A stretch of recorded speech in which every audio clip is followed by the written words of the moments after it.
Hello everyone, I'm Robert and welcome to my video on The Witcher 3.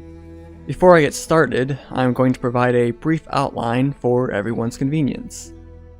I will begin by covering the main story, as well as some side quests that are relevant to certain events and characters. I will also cover dialogue and gameplay related to conversations and cutscenes. Once I finish with this, I will briefly go over the visual and auditory aspects of the game. This will include things like art direction, animations, and music, to name a few. I also intend to cover gameplay, which would cover combat, tracking, exploration, etc. After all of this, I will briefly go over the downloadable content for the game, as well as some thoughts on the development team and the future of their games. Furthermore, you can expect key plot elements to be revealed for all three Witcher games, and possibly from the books. I will possibly reveal plot elements from other games as well, but I will let you know when and if that happens. So, with all of that out of the way, I will begin with my critique of The Witcher 3 Wild Hunt.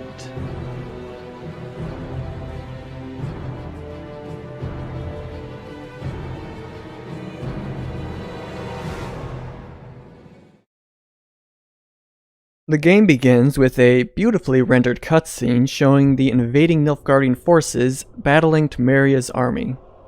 Yennefer is shown to be trying to escape the conflict, and we later learn from a letter she sent to Geralt that she intended to meet with him at a village that was inconveniently razed by the Nilfgaardians. The first small issue I have here is, why wasn't Yennefer being escorted by Nilfgaardian troops? If this mission is important to the Emperor, who by the way is the one who sent Yennefer on this mission, why would he send Yennefer to a town that he intended to invade? If he planned on invading, why didn't he send someone with Yennefer to make sure that she would be protected?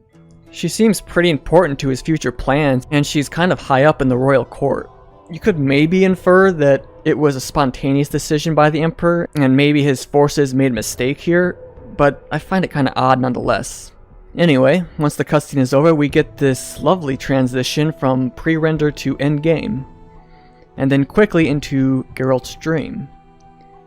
This functions as a tutorial as well as a brief introduction to key characters. We get to learn some basic combat mechanics, and then the Wild Hunt appears and freezes everyone, and cuts off Ciri's head. Geralt awakens from his dream and is given the option to share it with Vesemir. Started in the guest room at Kaer Morhen. I was relaxing in the tub, and next to me...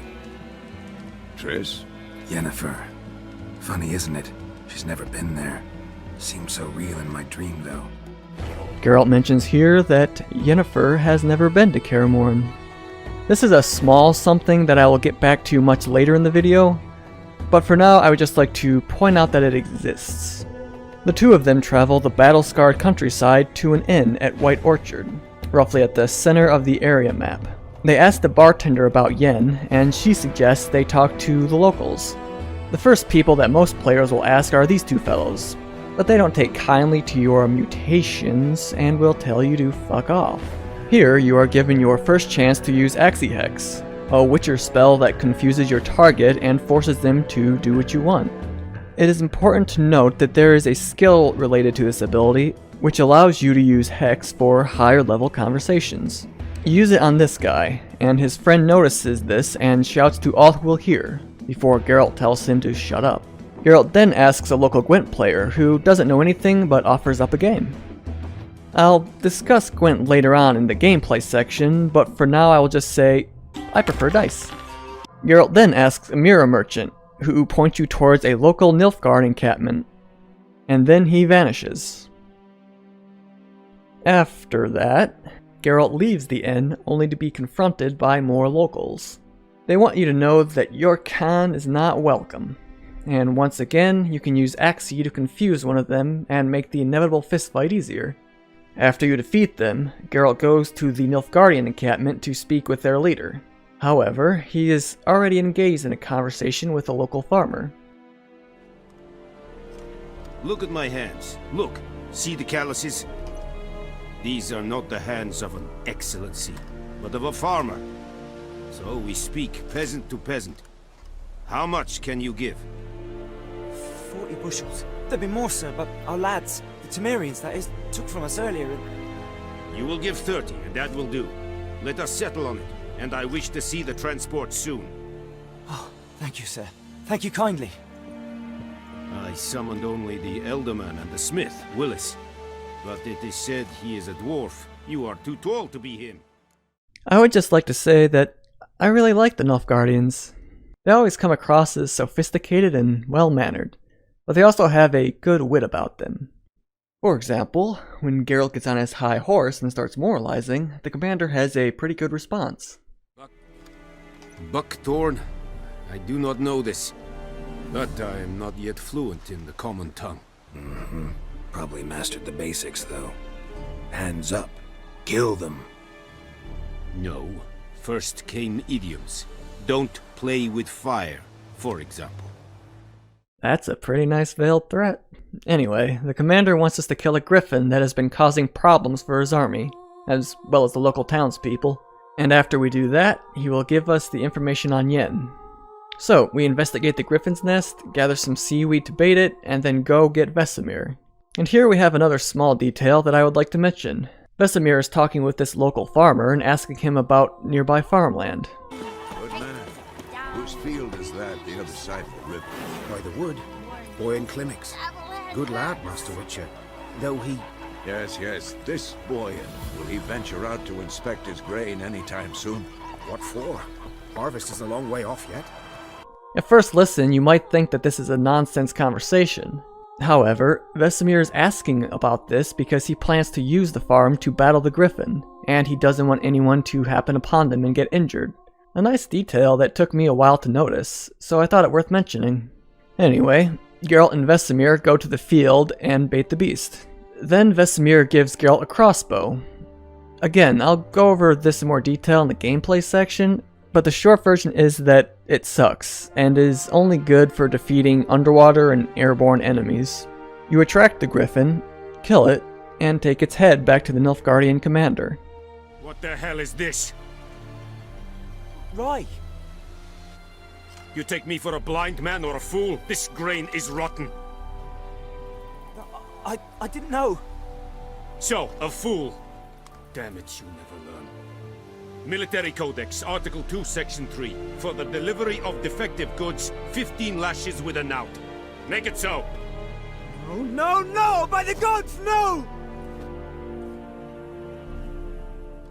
I feel as if the game is trying to make me think that the Nilfgaardians are somehow bad because of this. Maybe the punishment is a bit extreme, but the guy didn't even bother to check and make sure his grain was good. Plus, it's not really any of my business. Besides, the game does not allow me to intervene or convince the commander to show mercy. I feel like this would have been a good opportunity to let me convince someone to alter their decision. For example, you could have a series of dialogue choices that, if correctly reasoned, would allow you to reduce the sentence or forgo the punishment entirely. After all, the farmer's probably just an idiot and forgot to check his grain. But no, the most we can do here is refuse the money. Why would I do that? Just to stick it to this guy? Like I said, not my problem. So after the commander tells you that Yen is in Vizima, we return to Vesemir and inform him of what we have learned. Yennefer's in Vizima. Got a few friends there, so... Something wrong? Look around. Trouble brewing.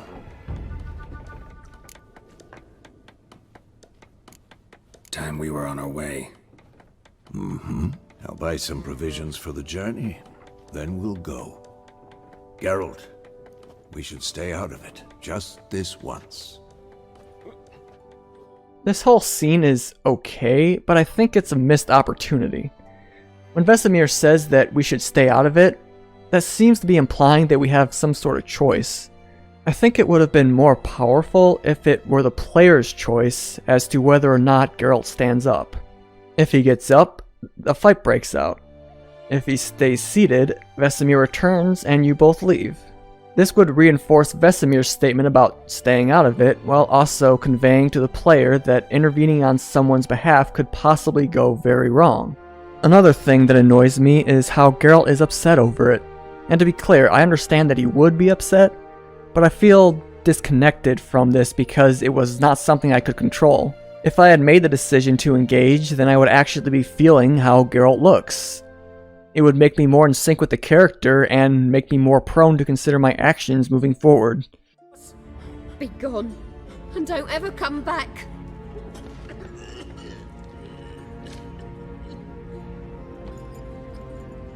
So much for not getting involved. Come on, let's go. Hands up. Kill them. Anyway, we leave the inn, and some Nilfgaardians are waiting for us. And they are accompanied by none other than Yennefer. Yennefer is a cunt. In all honesty, I was surprised by this when it happened. I would say that it was an effective and well done subversion of my expectations. Although I am admittedly disappointed that I didn't get to explore Vizima in looking for her. But that's just because I'm a big fan of the first game, it's not really a flaw. Vesemir decides to part ways with us, and we head to Vizima to see the Nilfgaardian Emperor. On the way there, however, we are attacked by Riders of the Wild Hunt. The only problem I have with this scene is how it looks. It's rendered in-game, and I would say that having it be a cutscene similar to the one from the opening would be more effective. Compare this with the scene from Lord of the Rings where Frodo and the elven chick are chased by the Ringwraiths. The scene was much more intense by comparison. The slow motion shots, the hands reaching for Frodo, the music. The scene in The Witcher just seems good enough. I just think having it be more intense could help make the hunt more intimidating. After we escape them, Yennefer and Geralt ride to Vizima. Now that was the first section. It may have seemed as though I rushed through it, but that is because I hardly have anything negative to say about it.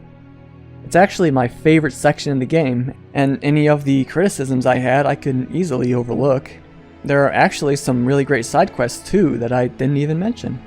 Overall, I think that White Orchard is an excellent tutorial area, and it does a perfect job of preparing you for what you'll be doing through the majority of the game. Now, on to some bigger issues.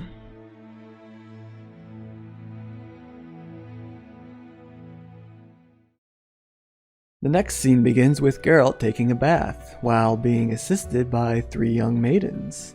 He is then interrupted by a porter who informs him that it is time for a shave. Geralt sits in the barber's chair, and the player is given the choice to either question this or say, fine. Now, these people have been very kind to me so far. They have given me a bath with some lovely ladies, and now are offering me a free shave. I would not want to be an asshole, so I decide to go along with them and select fine. Fine. Then what? Gonna do my nails too? This is a good time to highlight a problem I have with the dialogue system. Your responses are greatly condensed in the selection section, to the point where you cannot be sure what you will actually say. It reminds me a bit of Fallout 4, but at least that game has 4 dialogue options that lead to the same result instead of just 2. Anyway, during the shave, you are questioned by one General Morvan Vorus. General Vorus wants to know what you did during the second Witcher game, presumably so it can have an impact on the rest of the game. And exactly how much impact did your decisions during the second game have, you might ask? Almost none. That's right, people. All of those deep moral conundrums and world-changing choices were never really important at all. The only choice I would consider to be significant is whether or not you let Letho of Gulet live. Everything else is just a minor interaction or some brief dialogue. To be fair, it's similar to a lot of RPGs I've played. You do things that should have a lasting impact, both socially and politically, but are dumped because they didn't plan this far ahead. It's disappointing, but I'm sure it's my fault for thinking I could make a difference. So we finish with all of that, and the porter teaches me how to bow. I kind of feel like this is something Geralt should already know, because he has had prior audiences with the Emperor. Plus, I personally find it tedious whenever I replay it. But anyway, we go and see the Emperor, and it's kind of underwhelming. He is slouching behind a desk in Foltest's room, accompanied by what I assume are nobles of some kind. I rewatched some of the old trailers for this, and in one of them you are meeting Emir while he is sat on the throne. with elite soldiers lining the hall. This introduction makes more sense in a number of ways. Firstly, it gives the Emperor more gravitas. Sitting on a throne and being surrounded by soldiers makes one look far more important than sitting behind a desk. Second, being constantly in the same room as your soldiers while also being in a recently conquered city seems like a much smarter move. You're in a strange castle with local citizenry that are likely to despise you for invading their country. It would be the much wiser option to have guards close by at all times, all things considered. I don't know why the developers changed it, but if I had to guess, I'd say that they thought the scene fit better with Amir's reputation as an espionage strategist. Even if that were the case, however, having the scene play out as originally shown would be better for the reasons I mentioned. So the porter introduces you and you are given the option to bow. Now, in a situation like this, where I'm meeting an emperor whose mere command could have me killed or beaten, I try not to piss them off, so I'm gonna bow. Your Imperial Majesty. Arer et do orde. Welchen Namen? Wat gern favor?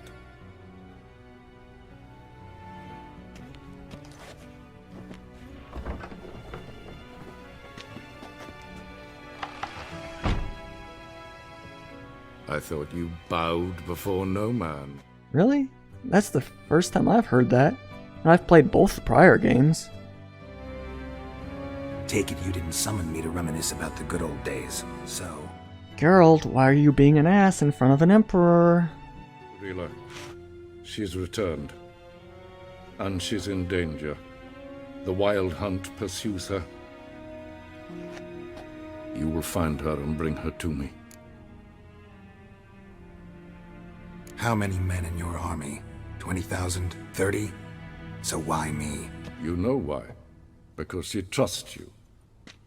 She trusts me, yes. So tell me why you're looking for her. Doubt it's about making up for all those lost years. See, this is another thing that bothers me. Geralt is being pretty flippant with the Emperor of an invading force, which one might think would prompt being on your best behavior. On top of that, I've never known Geralt to act this way in front of royalty. I looked through the previous two games to find examples of Geralt being disrespectful to Foltest, Radovid, and Henselt, and this is the closest I could find for each of them. You know, Witcher, I'm prepared to forgive Louisa. All she need do is to kneel before her king. Very noble of you. Are you mocking me? Never mind. I'm certain Louisa will realize her mistakes. Besides, children should have a mother. Your villainy knows no bounds. What do you call villainy? The fact that I've made Ketwin stronger than ever? You fool! I'm the last ruler of the North whom Nilfgaard must respect, and it will. Witcher, reason with him. I'm leaving you two alone. Squeaky hinge. Funny. Very funny. You wouldn't dare. Enough of this plowing chatter. Someone needs to die, and I'll sleep better for it.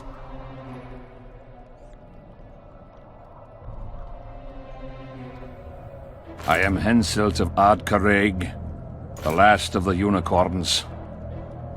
I won't beg for mercy. Look me in the eyes. Go on! Take your revenge!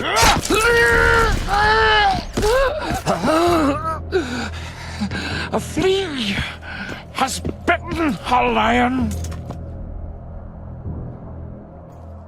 Wait, Witcher. Were it not for you, Henselt would have perished at the hands of an assassin. Am I right?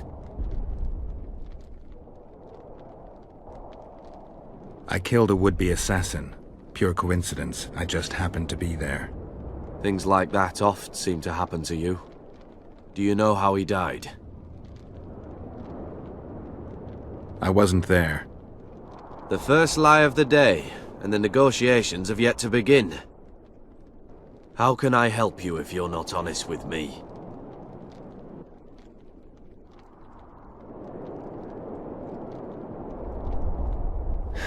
I killed him. Henselt had Roach's unit murdered. I can't call it anything else. In doing that, he signed his own death sentence. When he was looking for Saskia in Vergen after the battle, I cornered him in a hut and I killed him. It all sounds very noble, Witcher. But a noble lie is a lie nevertheless. I think I know what happened there. I know I'm going off on this for a while, but it legitimately bothers me that Geralt would act like this toward a clearly powerful and dangerous ruler. There is no precedent for it that I could find. It doesn't make sense given the situation, and I don't know why Emir tolerates it. Anyway, the porter takes us to see Yennefer, but on the way we stop and have a rather pleasant conversation with General Voris. If I interrupt, why not join in instead? We're discussing neutrality. How difficult it is to preserve. know a thing or two about that. Care to explain? Never changes. I try to stay out of things, stand aside. Then comes an urgent summons, and an offer I can't refuse. Enough about that. Mind if we change the subject? So, talk to the Emperor. Why did he summon you? So not even you know. No. But I wager it's an ordinary witcher's contract. Some werebubs. See ya. Soon, mind you. I gotta say, once again, I find the Nilfgaardians to be quite friendly and sophisticated compared to the Northerners, and I do quite like the general. We reach Yennefer, and she provides us with information regarding Ciri's whereabouts. Now, I have not read the books, so I'm kind of curious as to why the hunt wants Ciri. I know, I'll ask Yennefer. The Wild Hunt. What could it want from Ciri? I've no clue, Geralt. Might have written them to ask, but I don't have their address. It was a simple fucking question, Yen. I know as much as you do. It must be about her blood.